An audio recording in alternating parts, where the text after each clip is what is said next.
Welcome to Live Daf, your online Daf Yomi Shir.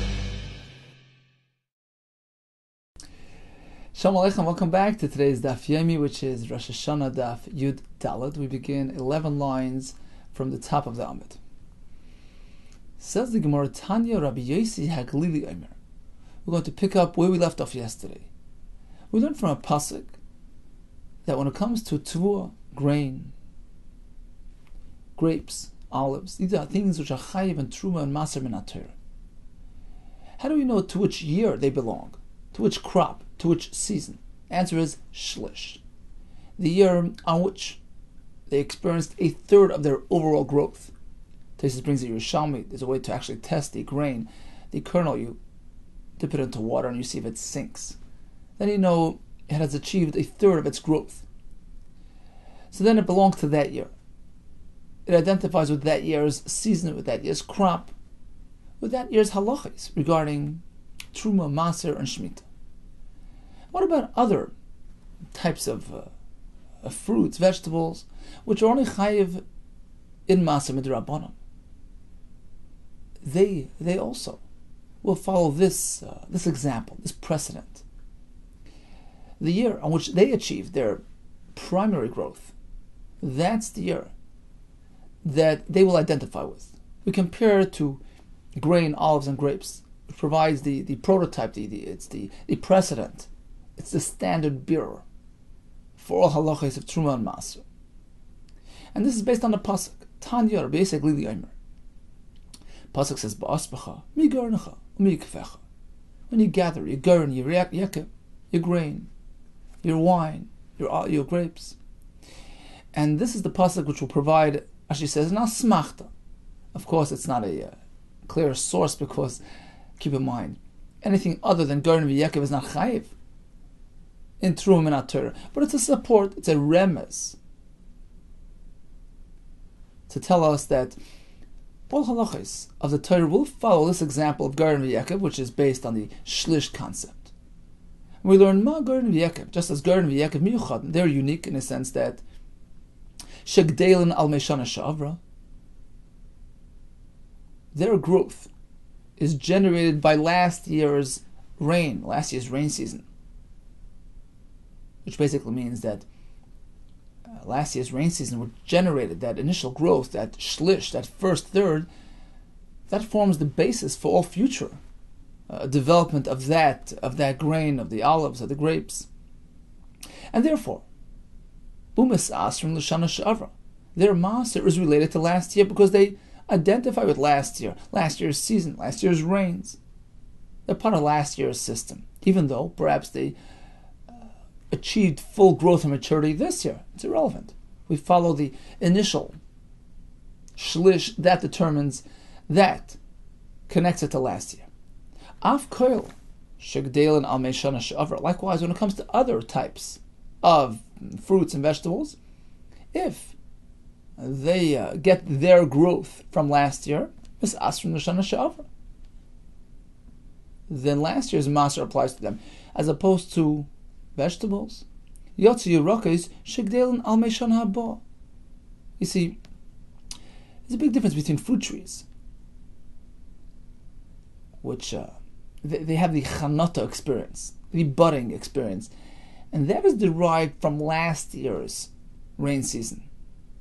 At a certain point in the year, the Gemara soon will tell us, around Tu B'Shvat time, the rain generate this saraf, the sap which rises into the tree, which forms the basis for next year's fruit. It initiates the budding system, which forms the basis for the fruit, which will develop from that bud. So the chemical reaction which creates that bud is derived from last year's rain season, and therefore, even though most of the fruit came about this year, after Tu B'Shvat, it's irrelevant. It relates to last year, which instigated, which generated its growth. Yotzi Yerokas, as opposed to vegetables, which need to be constantly watered. It's an ongoing growth process. They're never finished. If you stop watering it for a day or two, it starts drying up. It's never finished. It's never completed until you actually pick it. Now you have it. Yatsi Yirakis, as opposed to vegetables, Shegdel Al Mei HaShana Haba. Their growth is generated by the current year's rain, not last year's, meaning it's an ongoing system, and it can't identify with last year. Mis Asr and L'Shana Haba, that's why. They relate to the coming year's Maser, meaning the Maser of vegetables is dependent upon when it's picked. We follow the Likita, the picking. It gets the halachas of the year on which it's picked. That's what it identifies with. This year's season, this year's crop. Let's take a look at Rashi, a couple lines up. Chacham uses this pasuk as a smach, as a support, as a remes. L'kboya zman masa yerk devreim achalakita. L'asmachta ba'am.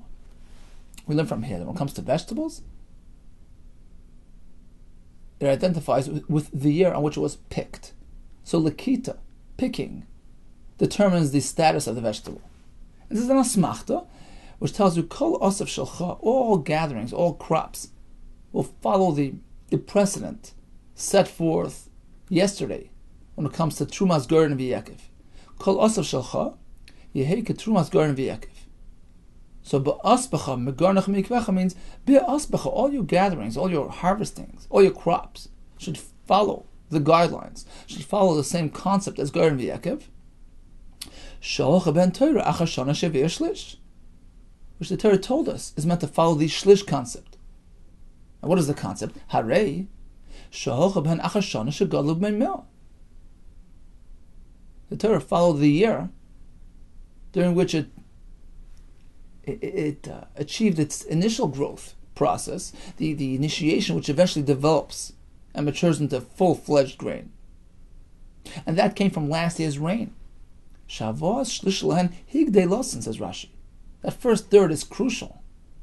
That's the micro fruit, the micro grain, which will develop to full grain. Rashi adds, Shema Isa Shah, once it achieves the third, it is already somewhat edible. Ru'uyah likatzer b'doichik, you can harvest it. It is somewhat edible. It is somewhat developed. So having achieved that state from last year's rain season, attributes it to last year, identifies it with last year, and it connects to last year's halacha. Afkoi, likewise, any other type of growth which is similar in nature to this thing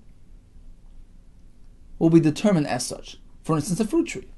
We follow the budding process. Why? It's similar to the shlish by the grain. This bud will eventually develop into a fruit. And this bud was created through last year's rain. The sraf,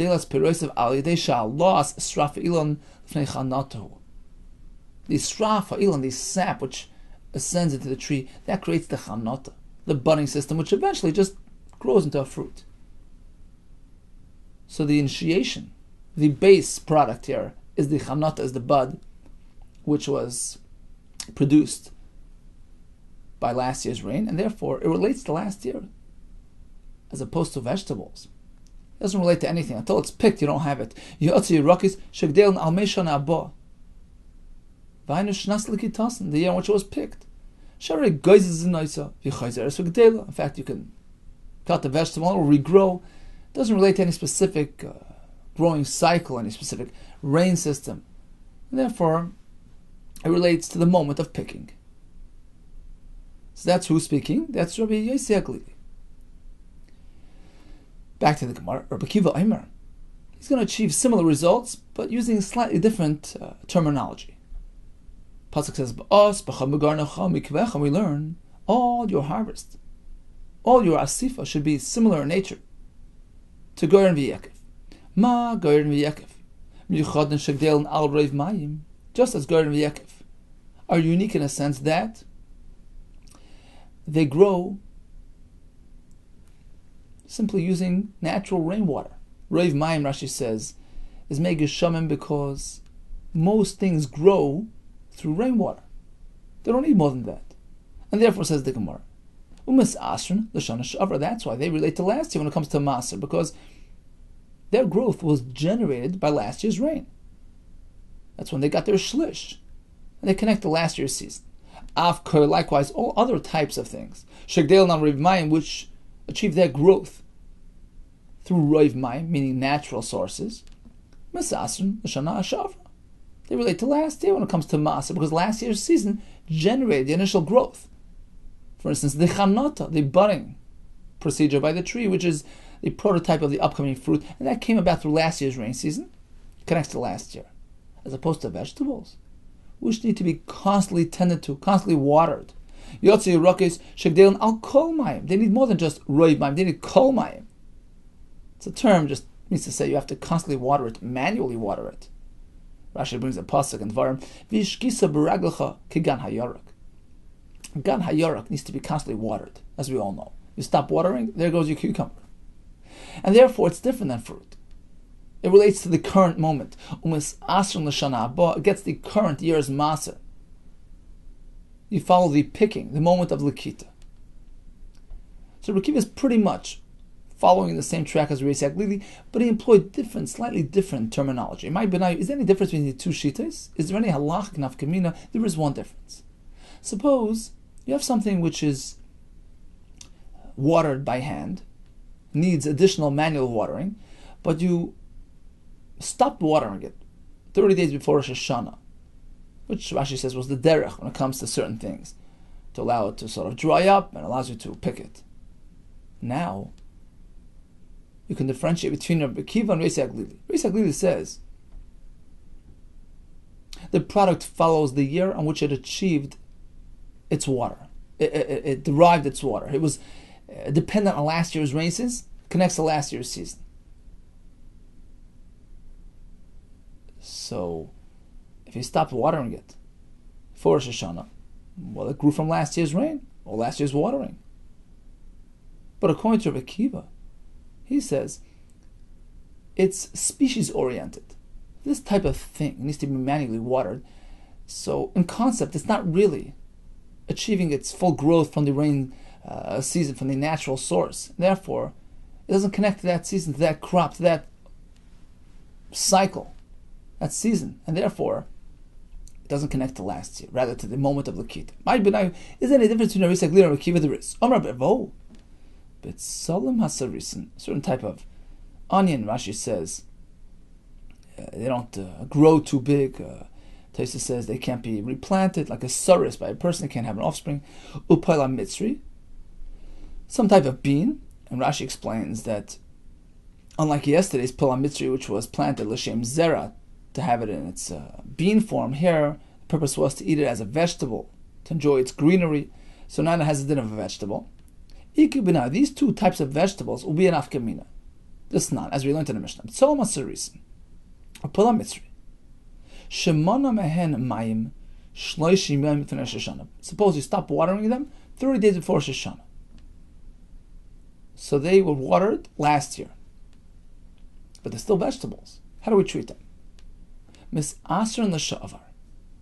They connect to last year's halacha when it comes to maser, because it was last year's water that grew them. Umutar mishvis. Suppose this year is Shemitah, they don't relate to Shemitah, the last year's crop.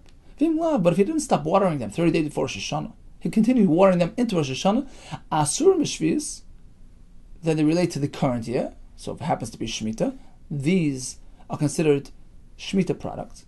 Umas asur in the Shana Haba, and they relate to the coming years, meaning the current Maser, the current halacha of Maser. Basically, they follow the year in which they were picked. So this case will be the nafkamina. According to Rabbi Yehuda Kessler, he employs the formula of something which is gadol al mei shana she'avra, something whose growth is brought about by last year's rain, will connect to last year's season as pertaining to Maser, and something which needs ongoing care, ongoing watering, and is going to be watered this year as well, gets this year's Maser, such as your typical case of a vegetable. But in these cases, where he stopped watering them 30 days before Rosh Hashanah, their growth doesn't really resemble the typical vegetable, because the watering stopped at the end of last year. Early enough, before Rosh Hashanah, they were not moist coming into Rosh Hashanah. They were no longer growing from this year's moisture. They relate to last year, even though they're vegetables. So it's an exception. Typically, vegetables follow the moment of lakita, the moment of picking. But in these cases, Rashi says it was a derech to do so. Therefore, we allow them to be considered an exception, and they relate to last year.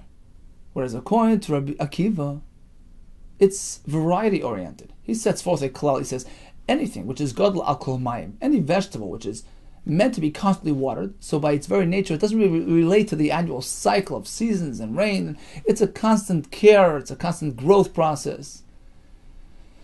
In that case, it's not a finished product until you pick it. It relates to the moment of picking. And likewise, by the B'tzolim and the Poil, even though it so happens to be in this case you haven't to water it, doesn't matter. Loi plug, we don't differentiate. We set forth a general klal. This is the type of species that follows the moment of picking, and therefore it doesn't matter whether or not he actually watered them this year. They're considered this type of item, which is gadol kol mayim, doesn't relate to the seasons and the rains. It's an ongoing growth process, and therefore it follows the moment of picking. Achalakita, like all of the vegetables. Okay, so in summation, we learn from Ger and V'Yaakov that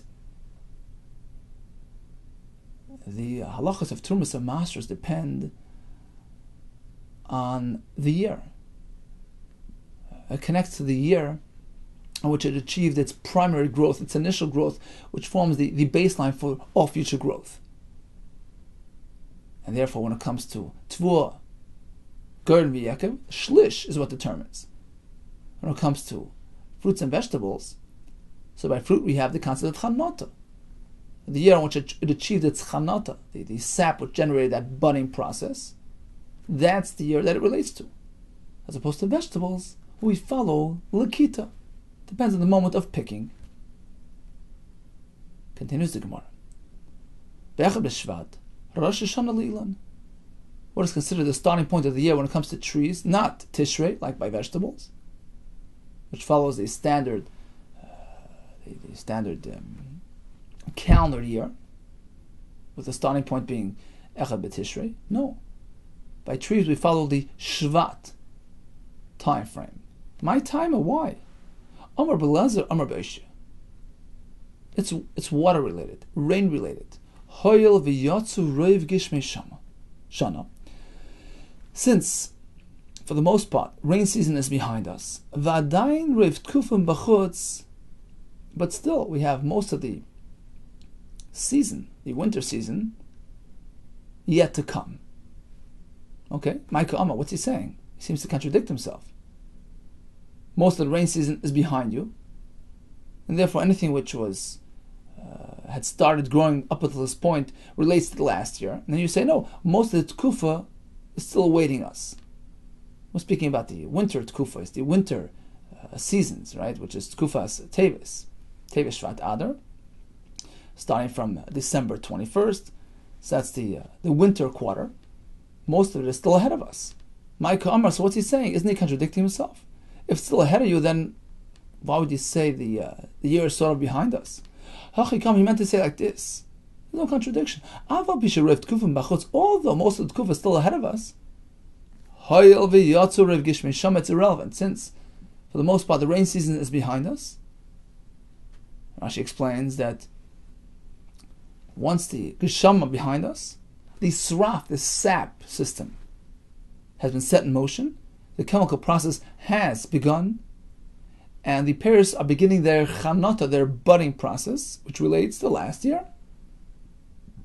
So that's why the cutoff point is Echad b'Shvat according to Beis Shammai, or Tu b'Shvat according to Beis Hillel. Tosfos explains the machlokes revolves around setting the exact moment, the end point of this sraf chanata process. Up until that point, it belongs to that year. From that point onward, it's a new season, a new year, a new system, a new cycle. And again, this is based on the previous Gemara.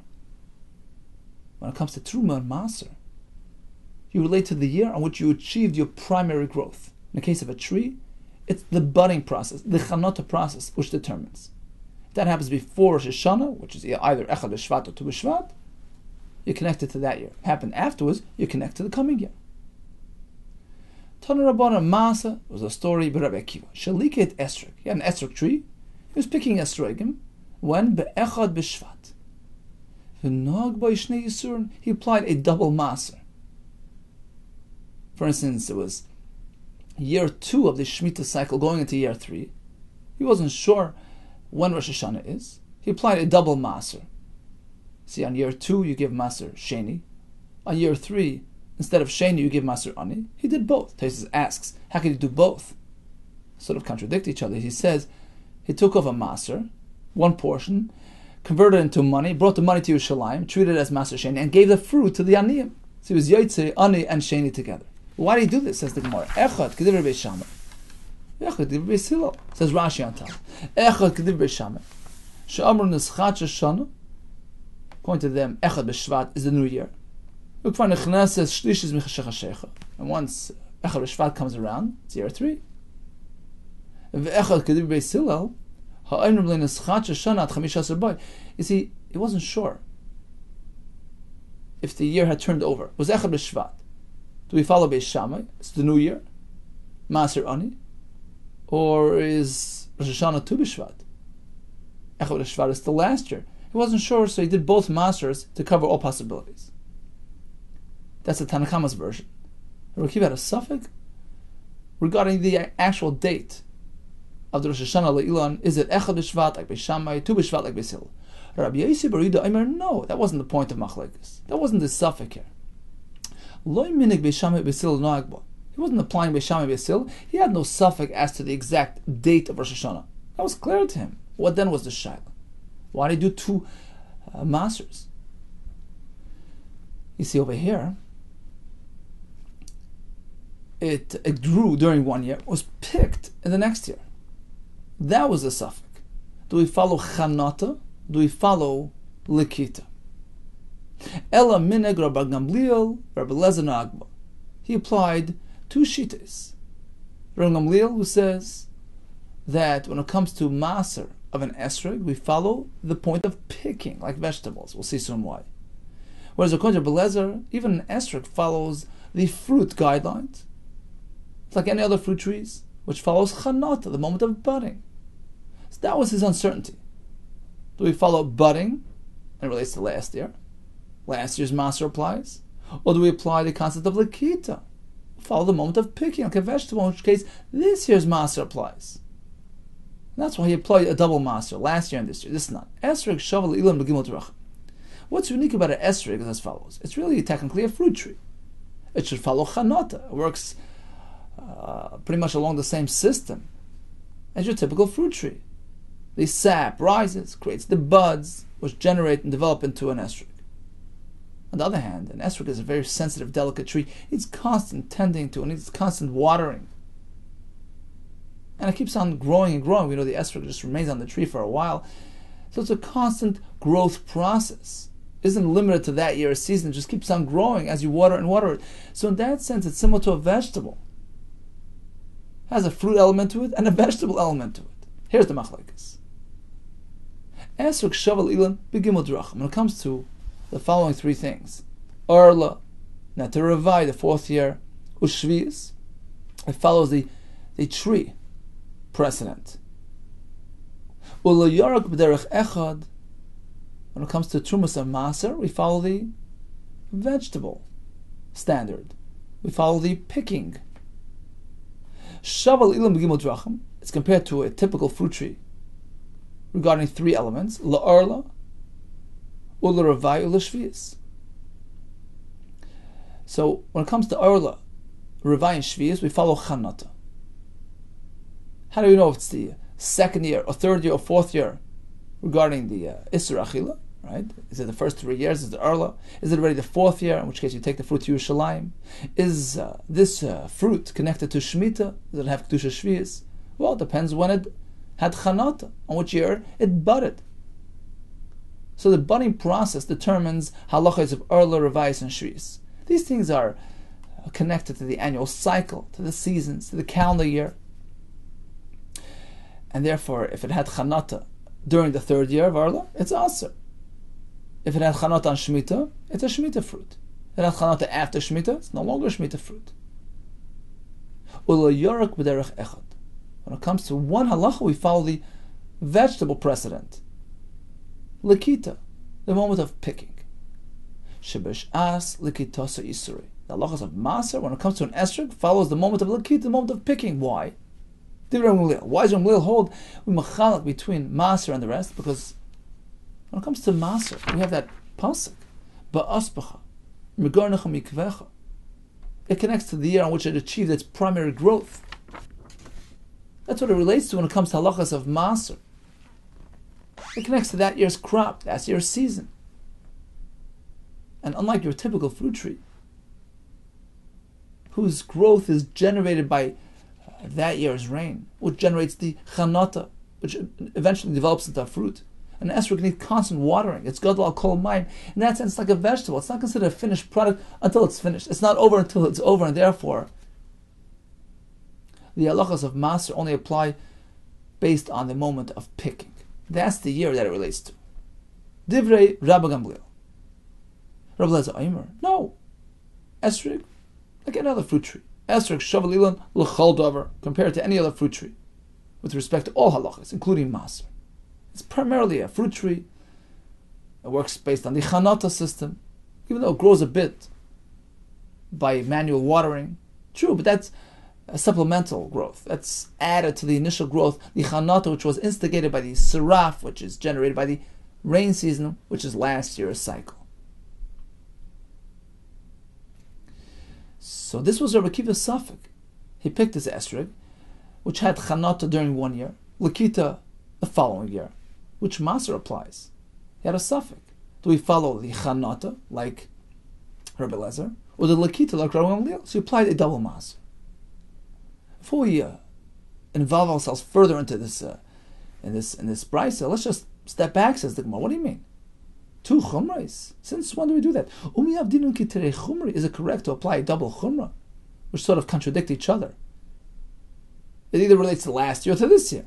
To do both together, that's problematic. You're not meant to do that. About Tanya. After the Bas Kol came out and told us to follow Beis Hillel in all cases, you meant to follow Beis Hillel as opposed to Beis Shammai. But before the Bas Kol came out, says, if one chooses to follow Beis Shammai, go ahead. If he chooses to follow Beis Hillel, go ahead. But that's if he's consistent. But if he plays games, Mikula Beis Shammai or Mikula Beis Hillel, Rasha. If he chooses the kula of either side, he's a Rasha. We'll soon explain what this means. Michumra Beis Shammai or Michumra Beis Hillel. If he chooses the chumra from both camps, chumras which contradict each other. Allah Pasuk describes him as Vaksil b'choshech halach, a silly person walking in darkness. Ella, rather, how does he do it? You can follow one or the other, but be consistent throughout. If you want to follow Beis Shammai's interpretation of whatever it is, follow through. Whether it manifests itself in a kula or in a chumrah. Be consistent. Or, Ike Beis Hillel, bikulein ub'chamrein. If you want to follow Beis Hillel's interpretation of something, follow through. L'kula and l'chumrah. Don't pick and choose. Both kulas or both chumras. Rashi explains, for example, in the case we have a shedra, a spine of a mace. Beis Shammai hold, it is considered intact unless it's missing 2 vertebrae, 2 chulios. Beis Hillel say, as long as it's missing 1 chulio, it's considered disrupted. It no longer has the status of a shedra. There are 2 applications of this halacha. One regarding tumas oil. So shedra which is intact is metame ba'oil. So for instance, according to Beis Shammai, is considered intact unless it's missing 2 vertebrae. So it's a chumrah. On the other hand, we have a kula. When it comes to treifa, an animal which is missing 2 chulios is considered a treifa. According to Beis Shammai, unless it's missing 2, it's still considered intact. So if you have a shedra missing only 1 chulya, on the one hand, it's still matame be'oil. It's still considered intact unless it's missing 2. On the other hand, when it comes to treifa, Beis Shammai will have a kula. It's still considered intact. The animal is considered healthy. That's one side of the coin. Then, according to Beis Hillel, it's the other way around. They hold that a a shedra missing only one chulya is considered disrupted, pertaining to tumah and to treifa. So in this case, if it's only missing one, it's no longer metame ba'oil, but when it comes to treifa, it's a chumrah.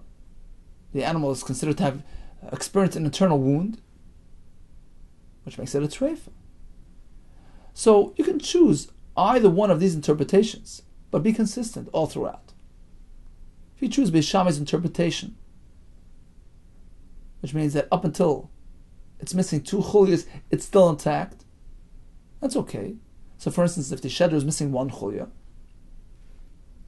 it's not a treifa, but it's metame the oil. On the other hand, you can follow Beis Hillel's interpretation. Even missing one chulya is considered disrupted, and no longer metame ba'oil hameis, but it's a treifa. But you can't have it both ways. You can't say, you know what, when it comes to tumah, I'll follow one interpretation. When it comes to treifa, I'll follow another interpretation. You can't do that. Whether you're trying to pick both kulais and say, look, I'm going to consider a missing chulya a disrupted shedra. It's not metame. On the other hand, I'll say, when it comes to treifa, unless it's missing two chulias, it's not a treifa. That's a stira. It's a rasha. On the other hand, if you adopt both chumras, it's also silly. When it comes to tumah, you'll say, if it's missing only one chulya, it's still intact, it's still metame, like Beis Shammai. But when it comes to treifa, no, missing one chulya, it's already a treifa. You're adopting contradictory views, contradictory interpretations. You're not meant to do that. Here as well, says the Gemara. Pick your choice. You want to follow Beis Shammai, go ahead. Follow Beis Hillel, go ahead. But don't make it double maser. Says the Gemara, Bekiva Gemara is topically. Of course, Rabbi Kiva was trying to follow Beis Hillel, that Tesvav B'Shvat Rosh HaShanna, but he wasn't sure about the exact version of events. Who says what? He was masupik about his Gemara, how he learned it. He wasn't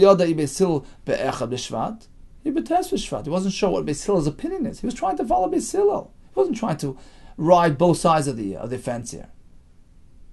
He was following Beis Hillel. He wasn't sure what they said, so he picked an esrei Echad B'Shvat. Well, is it the new year or still the old year? That's why he adopted a double maser until he's going to verify the exact facts. Now the Brisa said that according to Rabbi Yehuda, the suffix revolved around the other question: do we follow chanata or lakita when it comes to the esrog? Right, so he picked it Echad B'Shvat, and the chanata took place 1 year, lakita the following year. Which year does it connect to? Rabbi Yehuda Aimer loy minhag Beis Shammai b'sil noag. It wasn't a question of dating it. Is Rosh HaShanna Echad B'Shvat like Beis Shammai or Tesvav B'Shvat like Beis Hillel? No, that wasn't the shayla. What then? Ela minhag Rabbi Gamliel, Rabbi Lezer noagba. He was applying Rabbi Gamliel and Rabbi Lezer. That was the suffix. We follow last year's chanata, this year's lakita. Now 1 second. When did he pick it? Be'echad B'Shvat? Ki Beis Shammai noagba? He picked it Echad B'Shvat. Do we follow chanata, which took place before Echad B'Shvat, or lakita, which took place after Echad B'Shvat? Apparently, he is determining that Echad B'Shvat is Rosh HaShanna like Beis Shammai. Hard to believe. Rabbi Kiva was the Talmud of Beis Hillel. How does this work? Says, well, you're right. Of course, he follows Beis Hillel. Tesvav B'Shvat is Rosh HaShanna, and actually, that's what happened. Chanata was before Tesvav B'Shvat and picking afterwards. Or Rabbi Chanina, Vitema, some say Rabbi Chananya.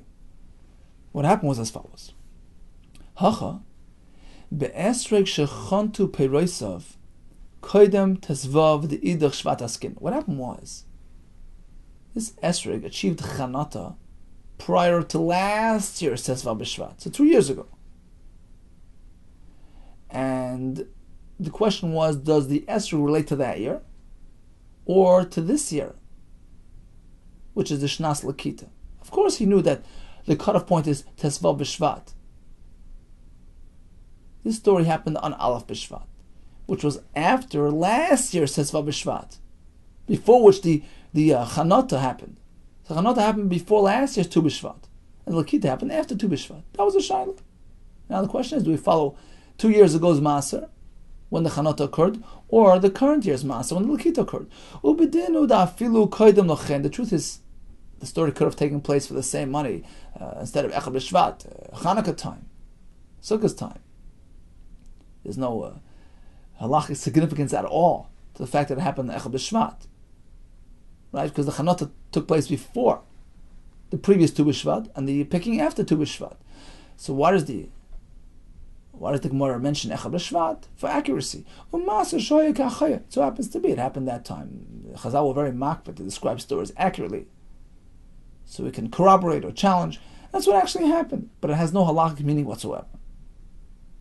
So bottom line is, Chanukah occurred one year, Lakita a different year, and the question is, when it comes to an esrog, does the Maser connect to Chanukah or to Lakita? Ravina Amar, he has a different approach, very similar, but just a different way of getting there. The shaila again was, do we follow Chanukah, which took place during one year, or Lakita, the following year? Kroich v'tani. Let's double over Rabbi Yossi's words. He took issue with Tanakam on two accounts. One regarding the actual date, when this thing occurred. Number two, regarding what the shaila was, what the suffix was. Tanakama says he picked at Echad B'Shvat. Question is, do we follow Beis Shammai, so it's after Rosh HaShanna, or is it Beis Hillel and before Rosh HaShanna? That was Tanakama's approach. Rabbi Yossi responds by saying no. Lo Echad B'Shvat hoya, el Tusva B'Shvat hoya. Firstly, it didn't happen on Echad B'Shvat. Facts are wrong. It was Tu B'Shvat, the new year. And there was no suffix as to when exactly Rosh Hashanah is. That wasn't the shayla. V'loy minig Beis Shammai u'Beis Hillel no'agba. He wasn't applying Beis Shammai Beis Hillel. That wasn't the suffix. What then? Elaminig Rabbi Gamliel, Rabbi Lezer no'agba. He was applying Rabbi Gamliel, Rabbi Lezer. The Chanukah took place before Tu B'Shvat, picking on Tu B'Shvat.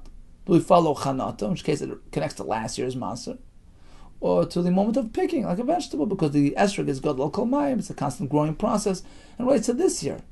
And since it was picked on Tu B'Shvat, that's the new year, perhaps the new Maser applies. That's why you apply a double Maser. Okay, so in summary,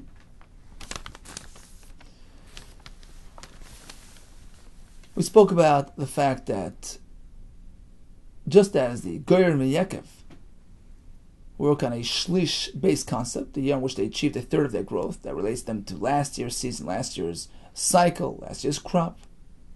Likewise, when it comes to a fruit tree, we follow the Chanukah process, which is when the sap rises up, instigates the budding process, which eventually develops into a fruit. So it relates to that year on which it achieved the Chanukah. Okay, so when it comes to determining what is the Rosh HaShanna of a fruit tree, pertaining to Erla, to Revai, to Shvius, to Mas, all the halachas, Beis Shammai say Echad B'Shvat, which is when the Chanukah is behind us. Maybe I'll give you another couple of weeks, Tu B'Shvat. Oh, what about an esrog, which has a tree element to him and a vegetable element to him, because he's Gadol Kol Mayim, needs to be watered, which continues continues the growth process in the esrog. So when it comes to halacha of Maser, what do we follow? Rabbi Gamliel says, yeah, we follow Lakita like the vegetable. Rabbi Lezer says, no, it's primarily a fruit tree. It follows the Chanukah process on the year in which it achieved Chanukah. That's the year that connects to it. We had a story with Rabbi Kiva, who picked an esrog and he applied a double Maser.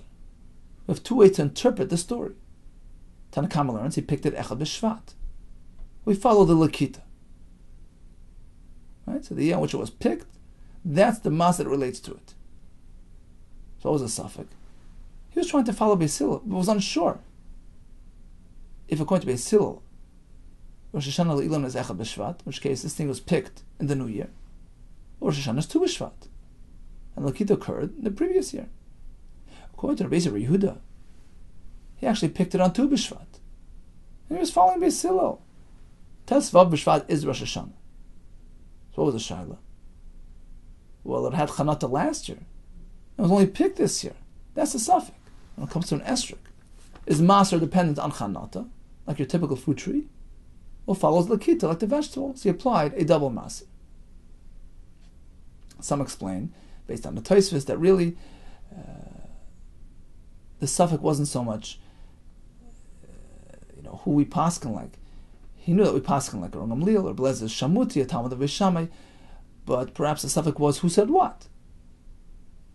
It was a suffix as per the Manda Amar. He didn't know what Ramulil says and what Rabbi says, and that's why he didn't know if he's meant to follow Lechanot or Lakita. Therefore, he applied both Masras. Now here comes a Shaila. Suppose an esrog tree is treated differently than a typical fruit tree because of the difference in the growth process and the watering, etc. Suppose that's true. So when it comes to Shemitah, when it comes to other halachas, we follow Chanata, because they connect to the annual cycle, the seasons and the crops. But when it comes to a Maser, which is a product-related halacha, the fruit-related halacha, that depends upon Lakita, the moment of picking. That's when it's a finished product. It relates to the year on which it was picked. Questions like this. We know that the Rosh HaShanna for a fruit tree is Shvat, whether Echad or Tu B'Shvat, because of the Sraf and the Chanata system, as we described earlier. But a vegetable, that connects to Rosh HaShanna. Right? It's an ongoing growth process, and the Rosh HaShanna is considered the top of the calendar year. Picked before Rosh HaShanna connects to the previous year. Picked after Rosh HaShanna connects to the new year. What about an esrog? If we say that an esrog has that vegetable element to him, and Maser is dependent upon the moment of picking, when is Rosh HaShanna? Shall we say, well, it's like a vegetable in that sense, and it connects to the Rosh HaShanna timetable? Or do we say no?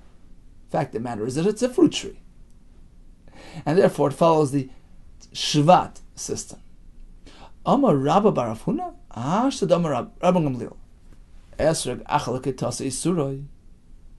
Once we learn the name of Rabba Gamliel that when it comes to an esrog, Maser connects to the moment of picking, Ki Yarak, like a vegetable. So when is Rosh HaShanna? Rosh HaShanna Shaloi Tishrei. It adopts the same Rosh Hashanah as a vegetable. The new year begins at Tishrei. Meisvei, listen to this kasha, we see otherwise. Rabbi Shimon Elazar Omer, Liket esrog erev Tu B'Shvat. Ashloi Tov HaShemesh. So he picked an esrog off the tree. Erev Tesvav B'Shvat. Before Shkia. It's the last year. V'chozav Liket Tov HaShemesh. He went back to the esrog tree and picked more after Shkia. The new year has begun. You have two separate crops. You can't mix them up. Ain't Termin and Ma'asrin is alzeh. You can't do Truma Ma'asr from one bunch on the other. Two separate crops. We learn from a pasuk. You're meant to be Ma'asr Shana B'Shana each year separately. Lefish ain't Termin and Ma'asrin. Loimen HaChadash Ala Yoshin. You can't take from the new crop on the old crop. Loimen HaChadash, nor from the old on the new. For instance, what is the practical manifestation of this halacha? Hoysa Shlishis and Chesel Revius. So it was 30 of Shemitah going to 4. One esrog was picked on year 3, one on year 4. Shlishis, Maser Rishon, Maser Ani. Fruit picked in the 3rd year gets Maser Rishon, which is a constant Maser happening throughout all the years. Maser Ani, which applies during year 3 and 6. As opposed to Revius, the item picked on the 4th year, meaning after Shkia Zacham on Tu B'Shvat, it connects to the 4th year, which gets Maser Rishon, of course. Maser Sheni. Maser Sheni substitutes for Maser Ani. Because year 2, 1, 2, 4, and 5 gets Maser Sheni, as opposed to years 3 and 6, which gets Maser Ani. So that's the Bryce. It's pretty clear that the Manda'am of this Brysa holds that Masris of Esrogim are totally in Lakita, right? Man Shamas Le de Ozla Basa Lakita. Who's the author of this Shita? That Maser by Esrogim depends on the moment of picking. Rabbi Gamliel, right? Uktani. And what does the Bryce here say? What's the cutoff point? What's the top of the year? Shvat. Picked one before Shvat, one after Shvat. So Tu B'Shvat is the starting point of the year. Even though we hold of the Shita that the Maser by the Esrog is totally in the Kita. So apparently we're wrong. Eloi itma, rather we must have learned the halacha as follows. Amar Rabba Bar Huna. Afagav the Amar Rabba Gamliel Esrog Achal Kita Kiyarak. Just the opposite. Even though Gamliel tells us, when it comes to the Maser by the esrog tree, we follow the moment of picking like a yarak. So it's similar to a vegetable in that sense, but still it doesn't lose its Rosh HaShanna. Rosh HaShanna Shaloi Shvat. It still follows a Tu B'Shvat Rosh HaShanna. Why? Because it's still a fruit tree. We don't differentiate between all types of fruit trees. I keep things simple and consistent.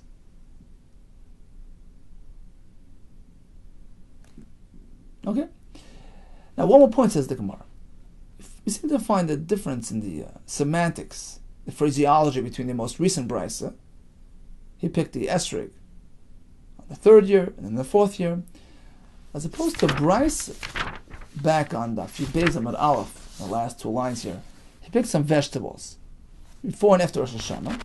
Over there, brisa described it as year 2 going into year 3. What's the difference? Why over there year 2 and 3? Year 3 over here it's year 4 and 3 and 4. It says, why is it that back on Daf Yud we connected them to year 2 and 3? Opposed to over here by the esrig, we described it as year 3 going to year 4. There really is no halachic nafkamina, says the Gemara. Just trying to tell you something interesting. The Bryce is just telling you something by the way. The esrig kashya layada.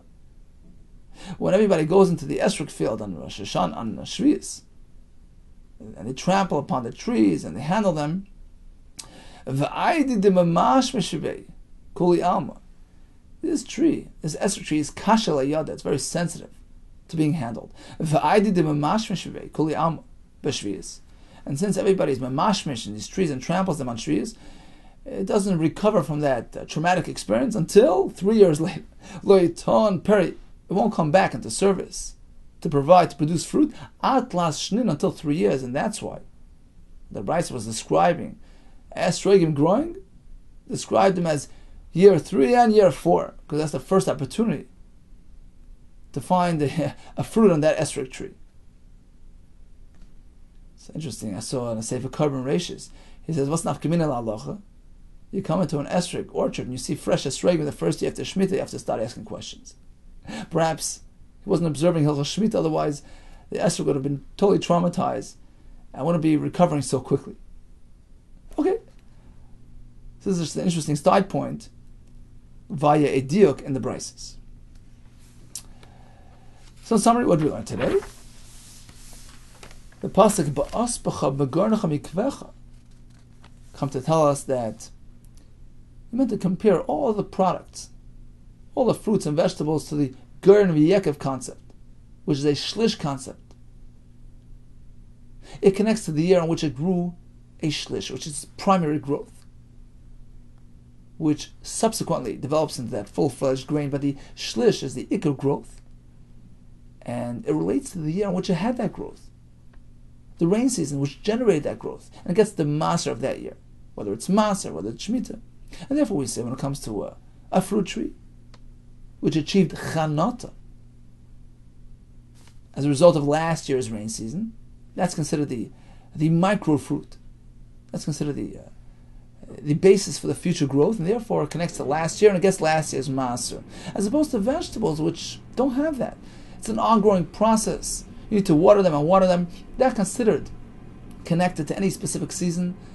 When you pick them, they connect to that moment in time. Now they're a finished product. They connect to this year's season, this year's halachis. So according to Beis Glili, it depends on something which is gadol al meishana she'avra, as opposed to vegetables which don't have that. According to Bekiva, it's totally if it's gadol al roiv mayim, if it derives its growth from the natural rain, the roiv mayim, the megas shaman, as opposed to vegetables don't have that. What's nafkamin? The palamitri, from which he kept water. He stopped watering them before Rosh HaShanna. So according to Beis Glili, that's different than your typical vegetable, because that grew based on last year's water, and therefore gets last year's masa. According to Bekiva, we don't differentiate between different species. This is the type of thing which needs to be constantly watered. It's still considered gadol al kol mayim, and therefore you follow the moment of picking. Regarding the ilanis, we said it depends on the chanata. When is Rosh HaShanna? So according to Beis Shammai Echad B'Shvat, according to Beis Hillel Tu B'Shvat, we did introduce a new concept. An esrog is sort of a hybrid a type of entity. On the one hand, it's a fruit tree. On the other hand, it needs to be constantly watered. So perhaps when it comes to maser, we should treat it like vegetables. And in fact, Rabbi Gamliel says so. We follow Lakita when it comes to maser of esrog. Rakiva had a esrog on which he applied a double Maaser. According to Nakam, what happened was he picked it Echad B'Shvat. He wasn't sure when exactly was Rosh HaShanna, Echad B'Shvat or Tu B'Shvat. According to Rabbi Yehuda, he picked a Tu B'Shvat. He knew Tu B'Shvat is Rosh HaShanna. He wasn't sure whether we follow the Chanata, which happened before Tu B'Shvat, or the Lakita, which happened after Tu B'Shvat. And we ended with a Chiddush, that even if you hold that the Maasa of the Esrog depends on the moment of Lakita, but the Esrog is still a fruit tree, and Tu B'Shvat will remain his Rosh HaShanna. Kol tov to you, and much, much Hatzlach.